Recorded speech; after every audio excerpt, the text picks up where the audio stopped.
felicidade que eu anuncio o nosso terceiro palestrante. Ele, que é graduado em Medicina pela Universidade Federal de Alagoas, possui doutorado em Medicina Tropical pela Universidade Federal de Pernambuco, é professor aposentado da Universidade Federal de Alagoas, onde ministrava aula na disciplina de Parasitologia, é presidente do Conselho Regional de Medicina de Alagoas e também é colaborador do livro de antibióticos e quimioterápicos. É com muita honra que eu apresento a vocês o Dr. Fernando de Araújo Pedrosa. Pois bem, vamos dar início à nossa aula abordando os medicamentos antiparasitários. Eu agradeço à Liga de Clínica Médica da Universidade Federal de Alagoas por esta oportunidade e vamos apresentar nossa aula abordando diferente do que normalmente a gente tem feito em outras apresentações, mas abordando o parasito, os medicamentos que nós usamos e em duas fases. Um momento sobre mecanismo de ação e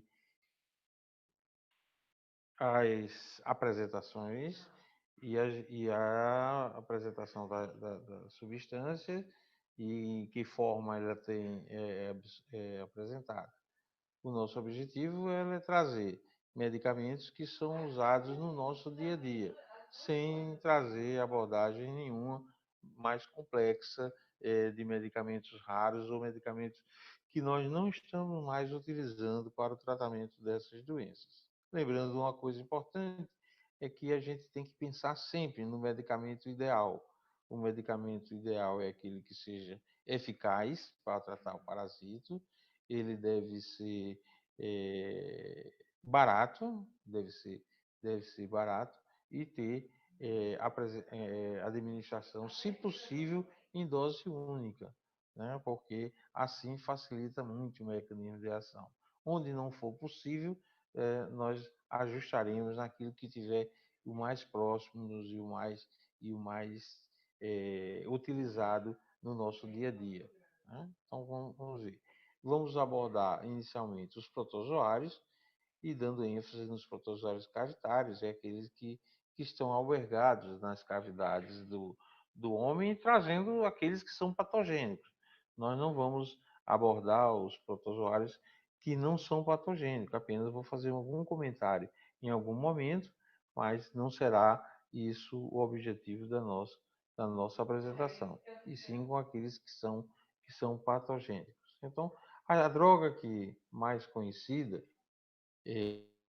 bastante antiga, que é um derivado imidazólico, conforme a gente pode ver na fórmula química, o anel imidazólico, aquele anel cíclico com dois átomos de nitrogênio, e esse é que caracteriza a base de todos os imidazólicos, que têm características semelhantes. Então, nesses protozoários, como atua o metronidazol? Atua inibindo a síntese do RNA e na degradação do RNA. São protozoários, eles têm sistema completo de RNA e DNA. Então, como é que a gente tem? É uma medicação que pode ser utilizada via oral, injetável por supositório ou via vaginal, a depender do agente etiológico que nós decidimos atingir e que vai depender disso. Então, por via oral, a gente tem comprimido de 250 e de 400 miligramas e suspensão de 250 miligramas por 5 ml. A forma injetável, que é utilizada para o metronidazol, quando a gente tenta atingir as doenças causadas por bactérias anaeróbicas, e é uma aplicação comum em terapia intensiva, em sepsis por anaeróbios. Então, a apresentação injetável é de 500 miligramas por 100 ml, em frasco de 500 miligramas de 100 ml, ou de 1,5 grama em 300 ml. Na verdade, a concentração é a mesma, variando o volume que a gente teria para a nossa aplicação.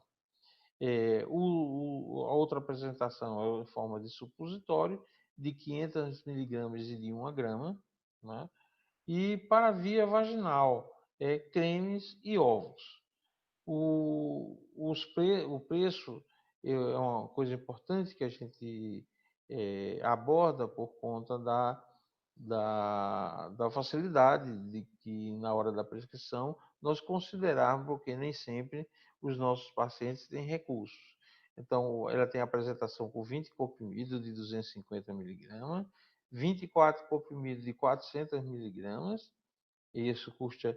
É um medicamento hoje já muito barato, né? De 250 miligramas, R$ 2,30, de 400 miligramas, R$ 3,57.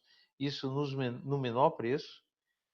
A suspensão de 100 ml, a gente tem aquela suspensão que vem em frasco de 100 ml, custa R$ 11,51. Temos também a forma de creme.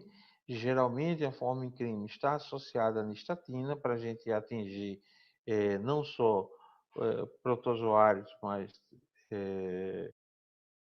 que acomete o trato vaginal, mas também fungo, por essa razão, para facilidade de utilização, onde a quadro clínico se assemelha muito tanto à infecção por protozoário, que é a tricomonas, como a infecção por Candida albicans, essa apresentação de creme multi, né, vem com as duas drogas e a gente custa ela cerca de R$ 25. R$ 25. É bastante em conta também. O outro medicamento para o uso desses protozoários é o secnidazol. O secnidazol tem um mecanismo de ação semelhante ao do metronidazol. Então, a gente tem duas apresentações por via oral, em comprimidos de 500 e de 1 grama, e suspensão de 450 miligramas em 15 ml ou de 900 miligramas em 30 ml. É um medicamento que surgiu mais recentemente como uma opção para tratamento de protozoários gravitários e era um medicamento muito caro, muito mais caro. E com o passar do tempo, onde se perde o registro da patente, como também os custos de produção começam a ser diminuídos para esse tipo de medicamento, hoje já é um medicamento muito acessível. Então, o comprimido de 1 grama, caixa com 2 comprimidos, custa somente R$ 4,35. A suspensão de 450 por 15 ml, R$ 5,60. Isso era caro, era tão caro que era quase que proibitivo o uso no SUS, e tem uma vantagem hoje, é que muitas das unidades de SUS hoje já dispõem do secnidazol. E aí a gente já tem essa apresentação disponível para prescrição no SUS. A maioria das prefeituras que nós estamos tendo contato hoje, ela já dispõe do secnidazol, porque o custo ficou muito barato. E a facilidade da apresentação e da aplicação terapêutica da posologia, nós falaremos em seguida, ela também chega a ser muito mais em conta. Então vamos ver o que é que a gente tem disponível, como é que a gente usa. Para a giardíase, né, a maioria é esses derivados imidazólicos, tanto o metronidazol como o secnidazol para a sua utilização. E o metronidazol, a gente faz de 20 a 30 miligramas por quilo, isso durante 3 a 5 dias. E o secnidazol, 30 miligramas por quilo dia, ou 2 gramas para adulto em dose única. Isso, 2 comprimidos de 1 grama, ou 4 comprimidos de 500 miligramas, ou 2 comprimidos de 1 grama, que totaliza 2 gramas. Até como eu já falei anteriormente, o secnidazol com um preço muito mais acessível pela facilidade da terapêutica, da melhor adesão do paciente. Então, quando a gente vai utilizar um remédio por 5 dias, com doses distribuídas durante vários dias, isso diminui a adesão dos pacientes ao uso da droga. Uma outra opção para a giardíase é o uso mais recente, essa é uma droga mais recente, mas de preço bem mais elevado, que é a nitazoxanida, e que ela já está disponível, mas nós não temos ela disponível no SUS. Mas para quem puder adquiri-la, ela já está disponível nas farmácias comerciais e que pode ser uma opção para utilização. Depois falaremos à parte sobre a nitazoxanida, porque é o medicamento antiparasitário mais polivalente que nós temos. Bom, para a amebíase, a gente tem mais opções terapêuticas e o uso do metronidazol é o padrão, é aquela medicação de primeira escolha recomendada. A dose é maior do que a gente usa para giardia, em vez de 20 a 30, mais de 50 miligramas por quilo, isso dividido em 3, 4 tomadas, também por um tempo maior, entre 7 a 10 dias. Essa variação de tempo de tomada varia diferente em relação aos autores que recomendam essa dosagem e essa posologia. É, mas também para o metronidazol podemos, ou para a mebise, desculpe, a gente pode usar o secnidazol na mesma dose preconizada para a giardia. Aí é a mesma dose. Nós ainda podemos utilizar a nitazoxanida e eu estou deixando a nitazoxanida para uma discussão mais à frente, uma vez que tem um mítico mais novo e que tem uma ampla ação para diversos outros helmintos e também protozoários. A gente tem alguns antibióticos que são sensíveis à amebise, à ameba, então, ameba histolítica, como a eritromicina, algumas tetraciclinas e também o albendazol. Só que o albendazol a gente não coloca como primeira escolha, uma vez que a recomendação para uso em dose triplicadas. Se para os outros helmintos e outros parasitos a gente usa um comprimido só de na dose única para o albendazol, aqui a recomendação é que a gente use para um adulto 400 miligramas em 3 doses, 3 vezes subsequentes. Eu até faço aqui uma referência à questão do metronidazol, que os pacientes não devem consumir bebida alcoólica por conta do efeito antabuse que é desencadeado com o metronidazol, e aí a gente não tem feito essa recomendação. Então, foi usado. Uma outra coisa importante em relação à amebise e o metronidazol é a presença de amebas não patogênicas. Então, há uma série de amebas parasitas comensal do intestino e de outros órgãos que não tem ação patogênica. Somente a entamoeba histolítica é patogênica para o homem e em caso do encontro desta ameba é que a gente deve tratar. As outras não devem ser tratadas. As outras, por ser um comensal do intestino, quer dizer, vive no intestino se causar doença, as pessoas não devem tratar. Muitos médicos, às vezes, têm tratado. Eu até recomendo àqueles que fazem laboratório que nem coloque no resultado do exame a presença de outra ameba não patogênica, porque gera uma série de confusão entre paciente e o próprio médico nessa situação. Então, essas as recomendações relacionadas com a amebise. E a tricomoníase, o medicamento de escolha é o metronidazol, e para a mulher a gente tem diversas apresentações, em creme, que é aplicado com bisnaga, a forma de gel óvulo, os óvulos têm 500 miligramas por cada, né, em óvulos de 5 gramas tem 500 miligramas de metronidazol, e se utiliza por aplicação uma vez ao dia, recomendando usá-la à noite, e isso é feito por 10 dias. Diferente, para o homem também o metronidazol, mas é uma apresentação e um manejo totalmente diferente. Porque se para a mulher a gente recomenda o uso em 10 dias, para o homem começa que a gente preconiza que o uso deve ser em dose única aí de 4 comprimidos de 250 miligramas em dose única. Por que isso? É preciso a gente ter a adesão do homem. a tricomonas dificilmente dá sintomatologia no sexo masculino. E aí a gente tem que convencer que os parceiros sexuais do sexo masculino também façam uso do medicamento para evitar a reinfecção. O homem, na maioria das vezes, é um portador assintomático e aí ele através das relações sexuais, ele reimplanta na mulher.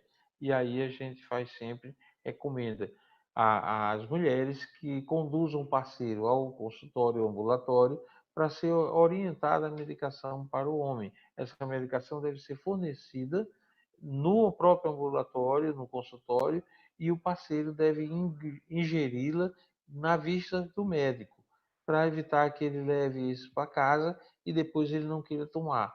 E só chamamos a atenção de que não deve ser consumido com bebida alcoólica após ele ter deglutido, porque se for antes, dificilmente ele vai aceitar tomar a medicação. Então, são alguns cuidados que a gente deve ter para garantir o tratamento e garantir a adesão do paciente ao tratamento.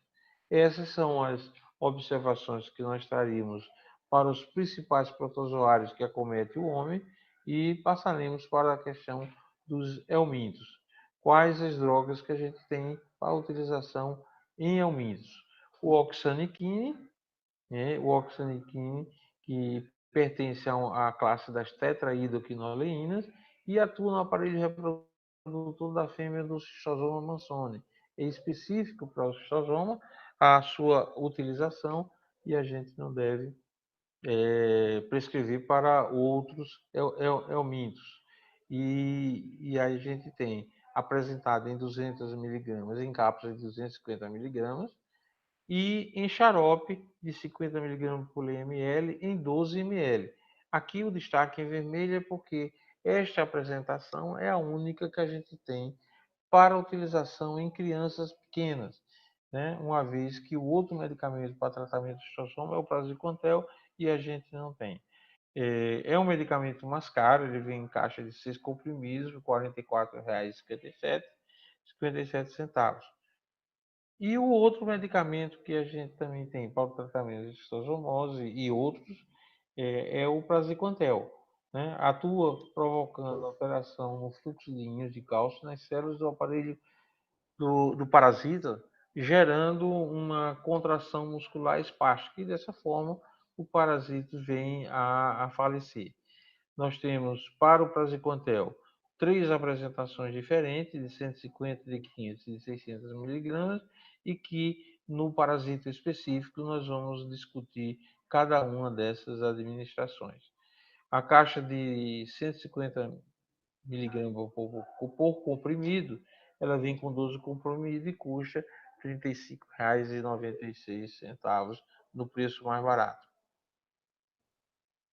O albendazol é um antihelmíntico polivalente e geralmente consegue eliminar quase todos os nematodas, são aqueles vermes cilíndricos, helmínticos que são cilíndricos, não achatados, e bloqueia a absorção da glicose. A gente vai ver que também é um derivado imidazólico, mas que boa parte desses derivados imidazólicos atua bloqueando a absorção da glicose.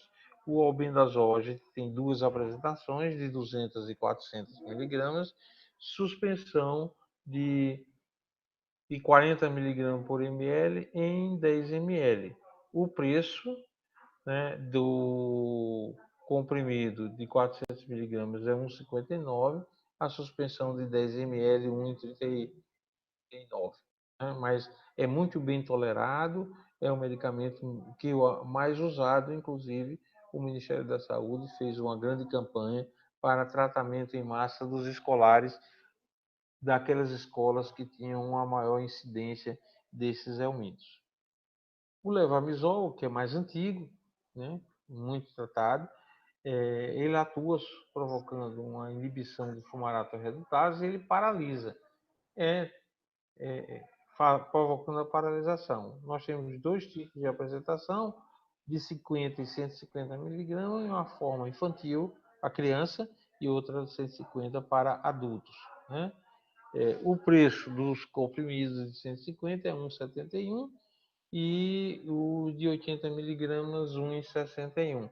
É um medicamento muito barato, mas que já foi inclusive usado como imunomodulador, não mais o sendo atualmente, porque os resultados não foram promissores, mas foi prescrito como uma forma de aumentar a resposta imunológica do paciente.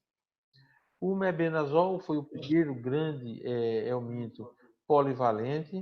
Ele atua na captação, também inibindo a captação da glicose, e a gente tem a mesma dosagem para crianças e para adultos, porque ele não atua, não é absorvido, o mebendazol não é absorvido pelo trato intestinal.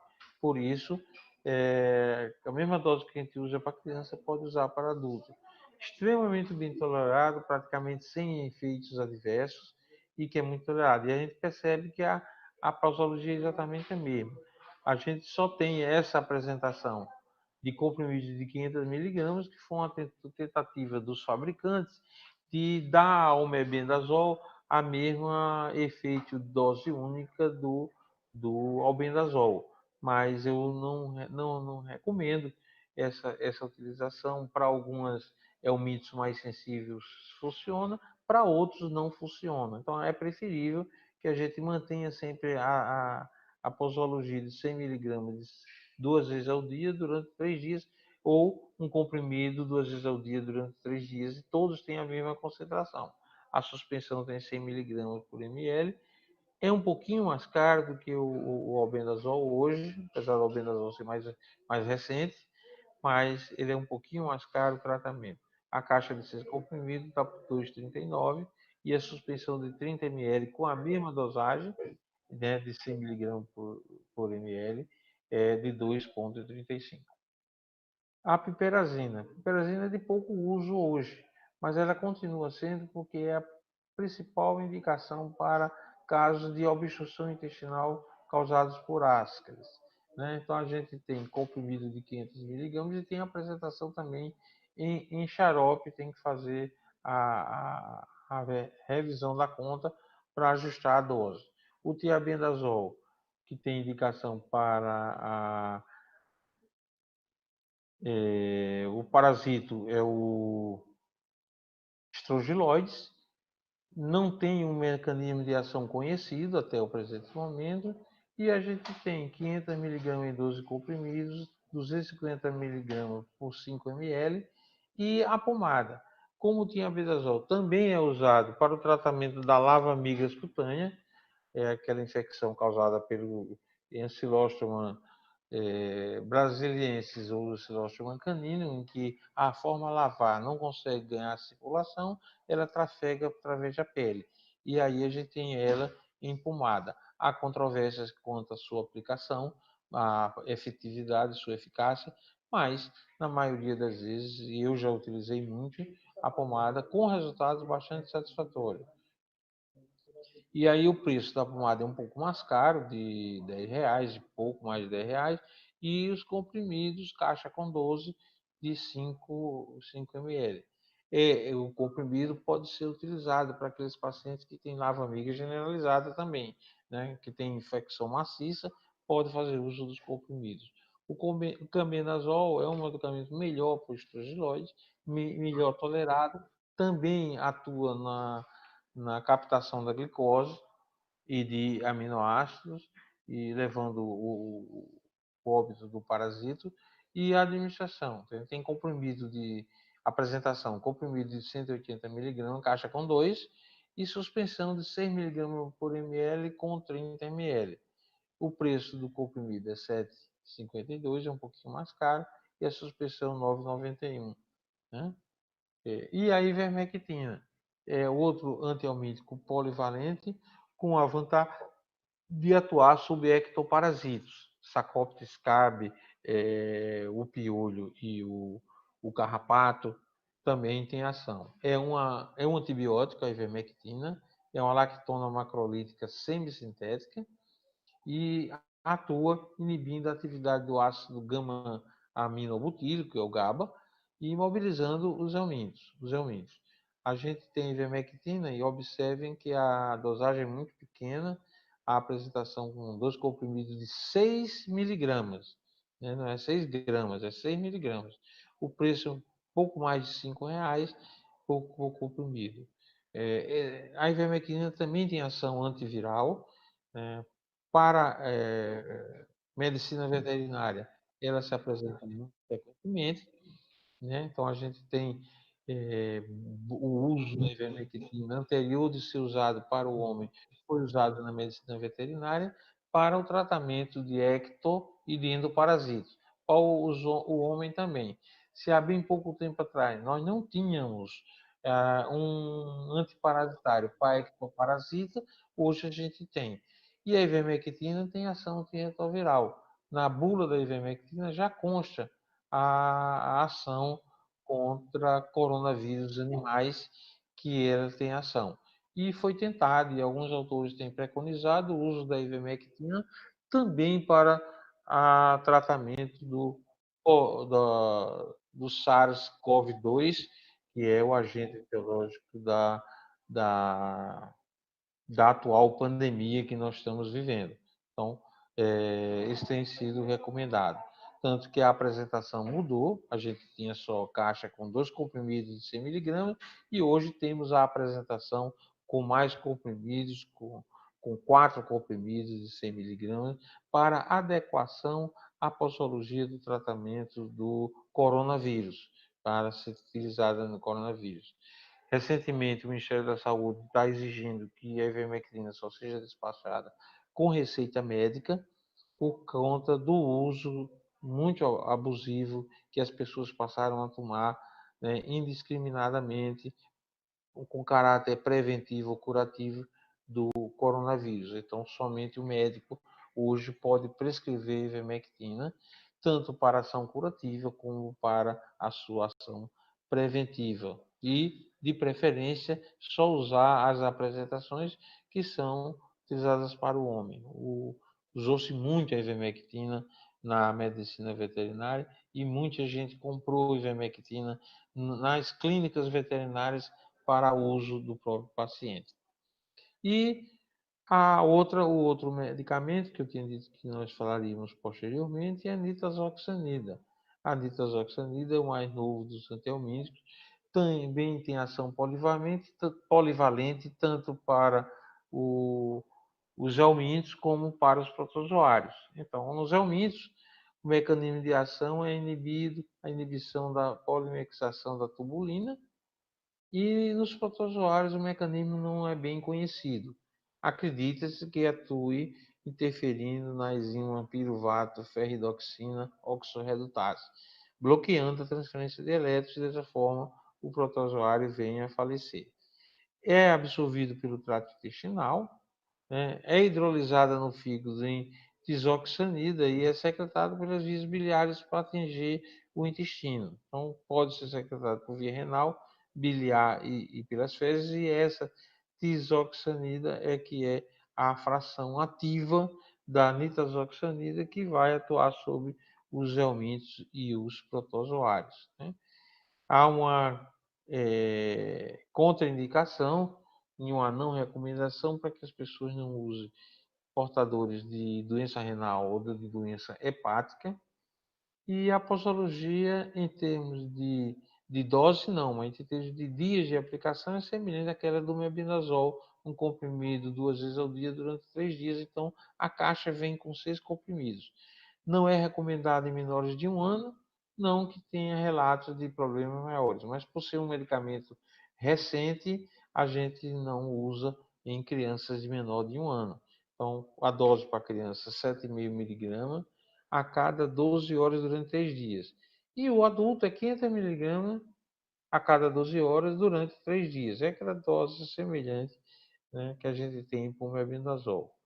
Nós tínhamos a apresentação em comprimido com 500 miligramas, caixa com 6, que é um tratamento completo para adulto, e o pós-suspensão de 45 e 100 ml com 20 miligramas por ml. Independente da apresentação, a concentração sempre será 20 miligramas por ml.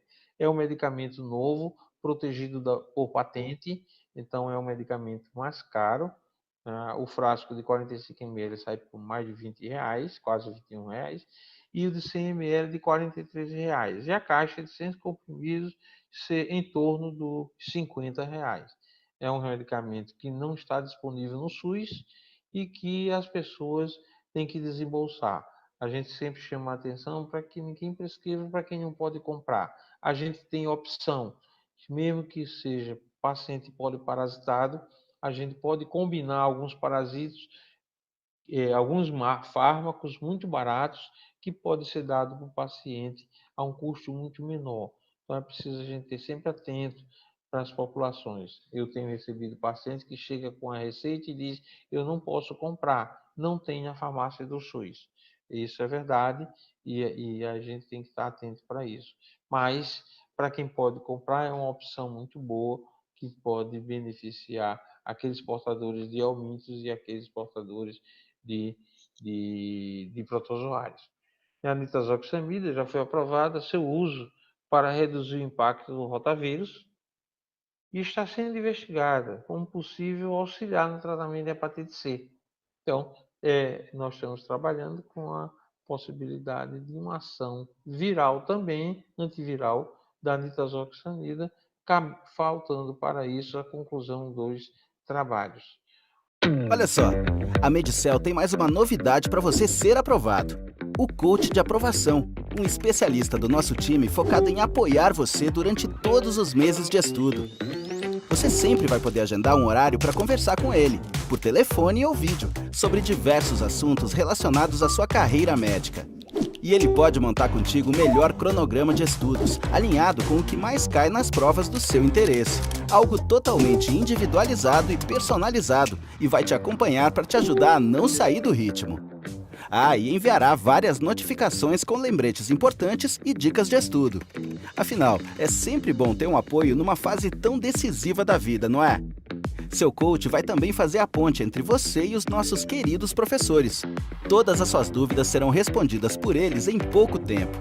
Fala sério, é ou não é muito bacana? E você ainda vai nos dizer se ficou ou não satisfeito com a ajuda de cada professor. E você ainda terá o acesso ao histórico de todas as conversas que teve com seu coach e com os professores. E sempre que você estiver desanimado, se sentindo pressionado e precisando daquele apoio, é só ligar pra gente, por telefone ou por vídeo. Nosso foco é um só, a sua aprovação. Medicel, o melhor jeito de estudar é o seu, e agora em ótima companhia. Os outros, deixando os platelmintes, os nematelmintes, aqueles vermes cilíndricos, nós passaremos a discutir alguma coisa relacionada aos helmintos, os platelmintes, que são aqueles vermes, o filoplatelmintes, aqueles que são achatados dorsoventralmente. E a esquistosomose, que é a primeira. Nós temos duas opções para tratamento da esquistosomose, conforme eu já tinha me referido.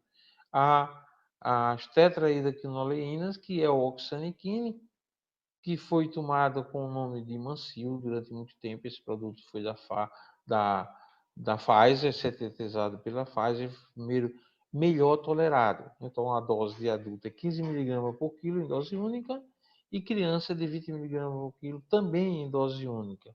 E a gente pode fazer isso, né, com segurança, recomendando que os pacientes que sofram de epilepsia, a gente não use o oxaniquine, de preferência o uso do praziquantel, que é a outra droga de primeira escolha também, porque hoje o praziquantel tem sido mais utilizado do que o oxaniquine, porque o Ministério tem distribuído o Ministério da Saúde distribui gratuitamente para os municípios que têm esquistosomose, e aí sai muito mais barato do que a outra apresentação que você tem que comprar.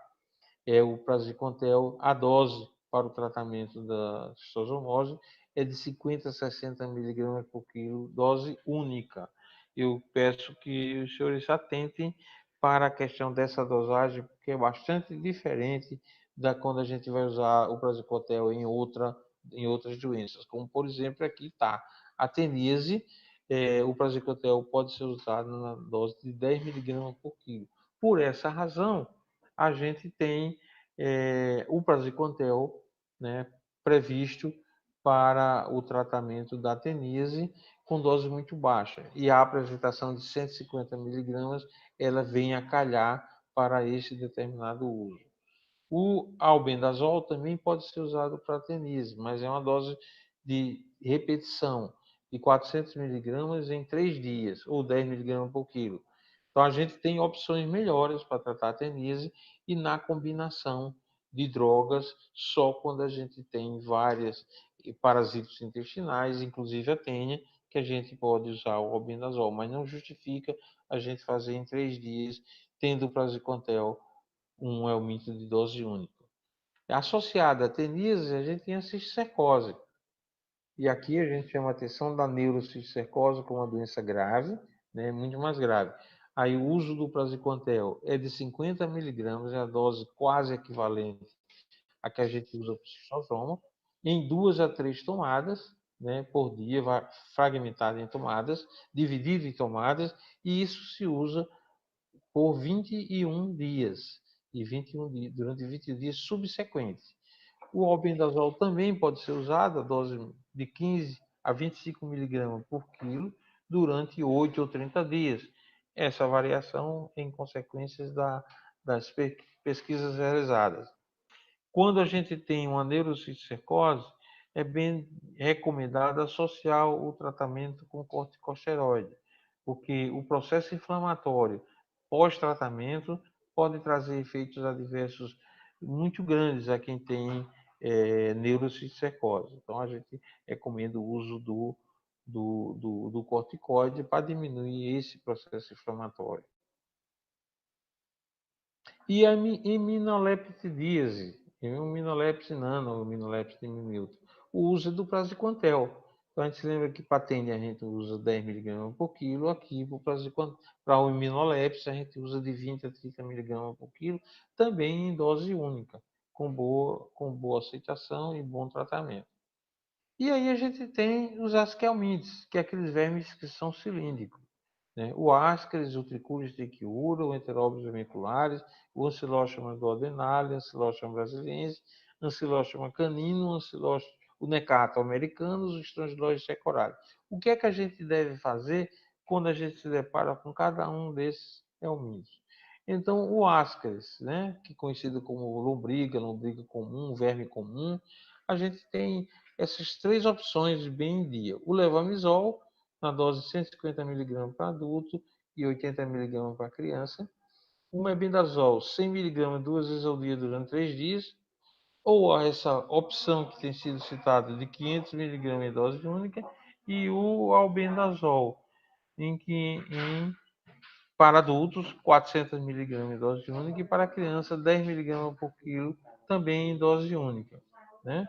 Essas 3 opções. O levamisol, ele só vai servir para o Ascaris, ele não tem uma ação para os outros antihelmintos, os outros helmintos. Então, para indivíduos que têm mais de um helminto parasitado, observar a opção de usar o mebendazol ou albendazol, porque eles são polivalentes e atingem qualquer um desses atos. A gente tem uma situação particular que é a obstrução intestinal pelo Ascaris. Para isso, a gente tem a piperazina.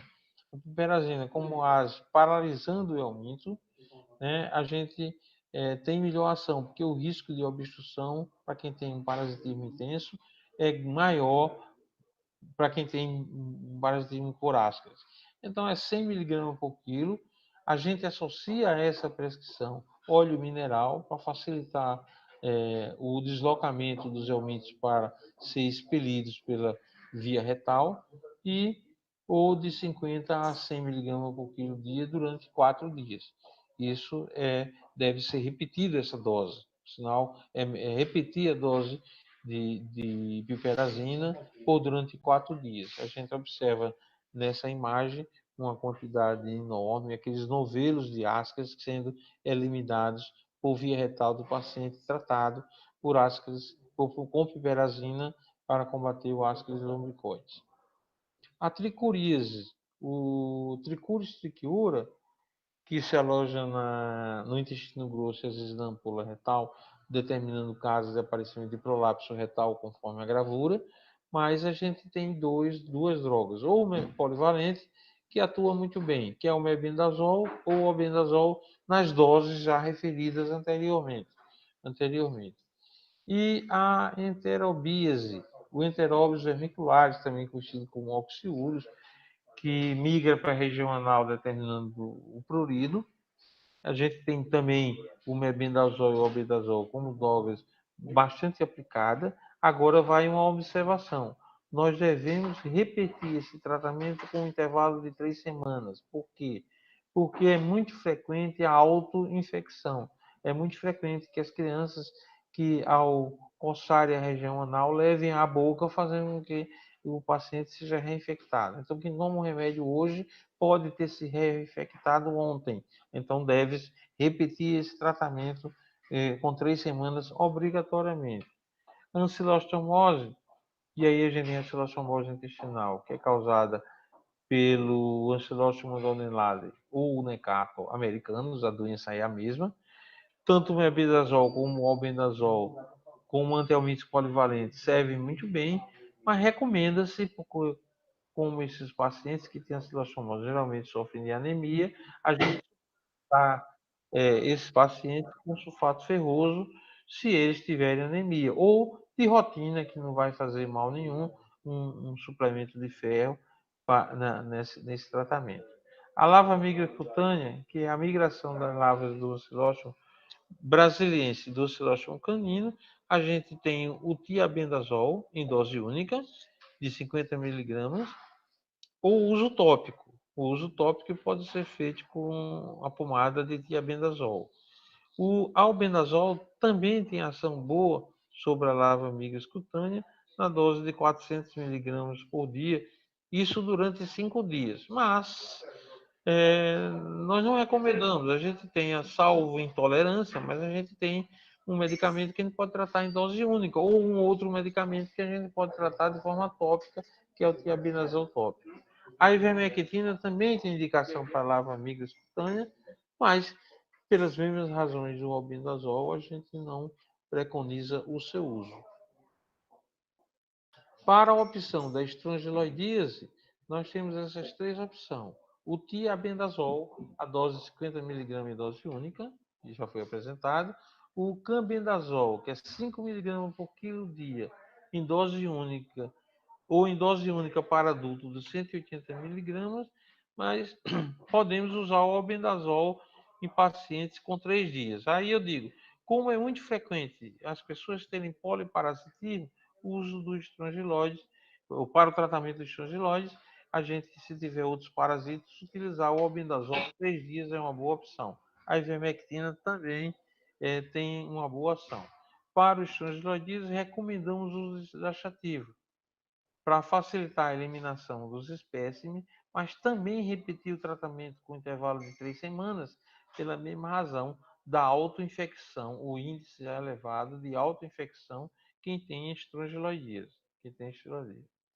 Para as parasitoses sistêmicas, são aquelas não cavitárias, que eu falei logo no início, mas os protozoários de parasitose sistêmica, onde a gente tem a Leishmania brasiliense, responsável pela leishmaniose tegumentar americana, a Leishmania chagas, responsável pela leishmaniose visceral. Hoje se descobriu que a Leishmania chagas é a mesma Leishmania infantum, então não se está se utilizando chagas separadamente. E mais o Trypanosoma cruzi, o agente da doença de Chagas, e os 3 parasitas da malária, o Plasmodium vivax, o Plasmodium falciparum e o Plasmodium malariae. Para as leishmanioses, a medicação de primeira escolha é o antimaniato de entimetilglucamina, que atua bloqueando a produção de ATP. O glucantime é apresentado em ampolas de 81 mg por ml em 5 ml, então tem 405 mg. O preço é de R$ 179, não é um preço barato por ampola, mas esse medicamento é disponibilizado pelo Ministério da Saúde gratuitamente para o tratamento dos indivíduos. Então, para a leishmaniose tegumentar, Quando o paciente tem lesão cutânea, é 15 miligramas por quilo, até o máximo de 15 ml durante 20 dias. Para os pacientes com leishmaniose com lesão mucosa, é uma dose um pouco maior, de 20 miligramas por quilo dia, até 15 ml também durante 30 dias, por um período um pouco maior também. Para a leishmaniose visceral, né, a posologia do glucantina, que deve ser administrado intravenosa, mas também pode ser feita intramuscular, é a mesma que a gente usa para lesão mucosa da leishmaniose tegumentar, de 20 miligramas por quilo dia, até o máximo de 15 ml durante 30 dias, e essa medicação deve ser diluída proporcionalmente em 50 a 200 ml de soro glicosado a 5%. Não deve ser usado soro fisiológico porque ela hidrolisa, mas não havendo soro glicosado, a gente pode lançar mão do soro fisiológico sim. A outra droga usada é a anfotericina B. A anfotericina B é um antibiótico, antimicótico, macrolítico, poliênico, produzido a partir de cepas de Streptomyces nodosos, liga-se e atua na ligação e altera os esteróides da membrana celular, levando à alteração da permeabilidade capilar, fazendo com que o protozoário morra. A gente tem indicação para o uso da anfotericina em leishmaniose tegumentar, quando há falência do tratamento por glucantina em 2 esquemas terapêuticos aplicados.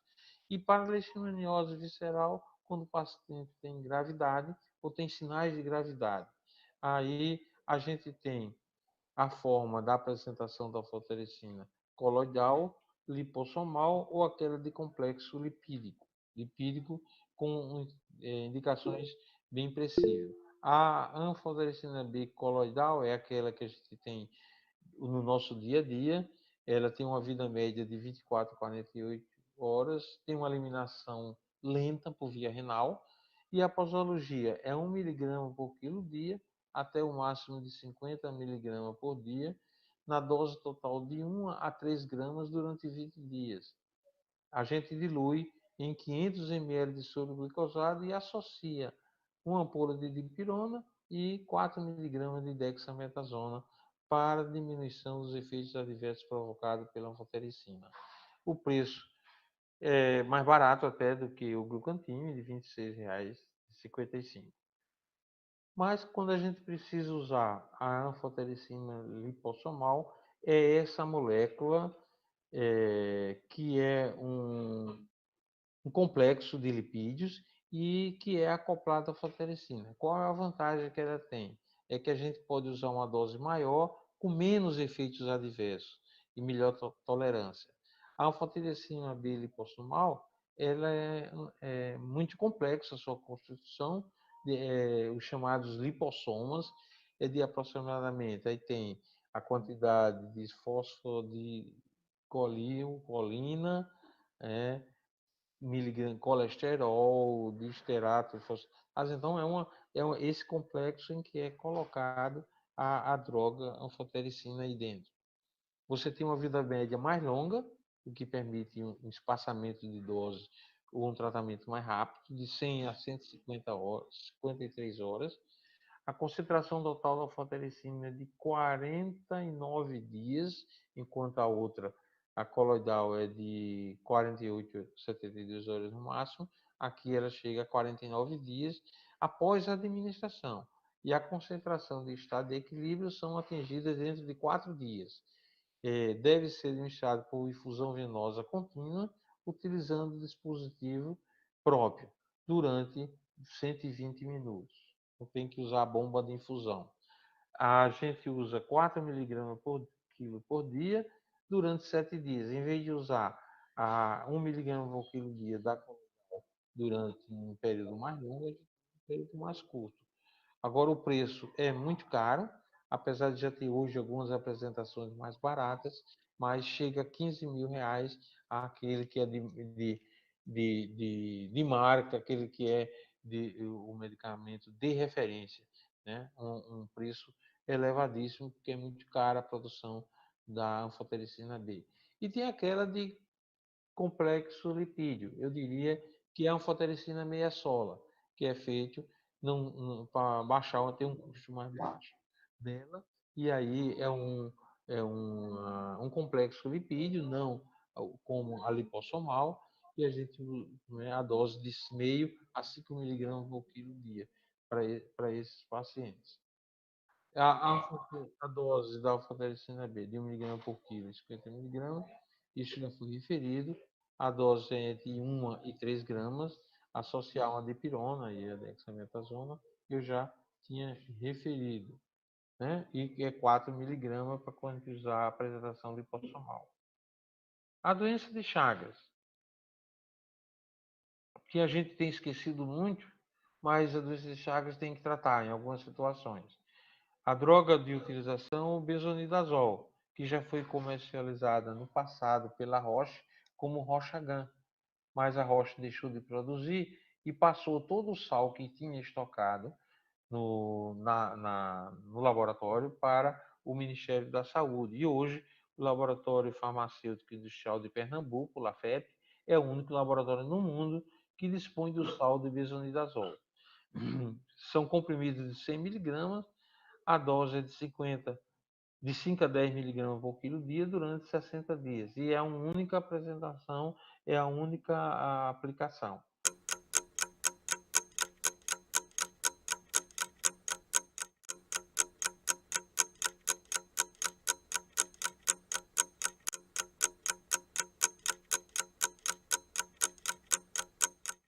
Já a malária, nós temos um universo muito grande de medicamentos para o uso antimalárico, e aí a gente tem o padrão, que é para o tratamento da Plasmodium vivax. O tratamento é combinado da cloroquina e com a primaquina para os pacientes. Gestante e com pacientes com Plasmodium malária é só o uso da cloroquina. A cloroquina é usada há mais de 70 anos e hoje também é utilizada no tratamento do Covid-19, né, com dose e com muita segurança. Mas nós temos para o Plasmodium falciparum um grande problema, que é a resistência que o Plasmodium falciparum desenvolve. Então, os derivados da artemisinina, que é o artemeter e o artesunato, associado à mefloquina ou não, o quinino associado à doxiciclina, que é um antibiótico, uma tetraciclina. Pode-se usar o quinino e a clindamicina para gestantes, o artesunato ou artemeter com quinino clindamicina nos casos graves. O Ministério da Saúde promoveu uma modificação no programa, pode ter sido motivado por conta de preservar a cloroquina para o uso nos casos de Covid, mas hoje ele está preconizando o artemeter para a utilização no Plasmodium vivax e no Plasmodium falciparum.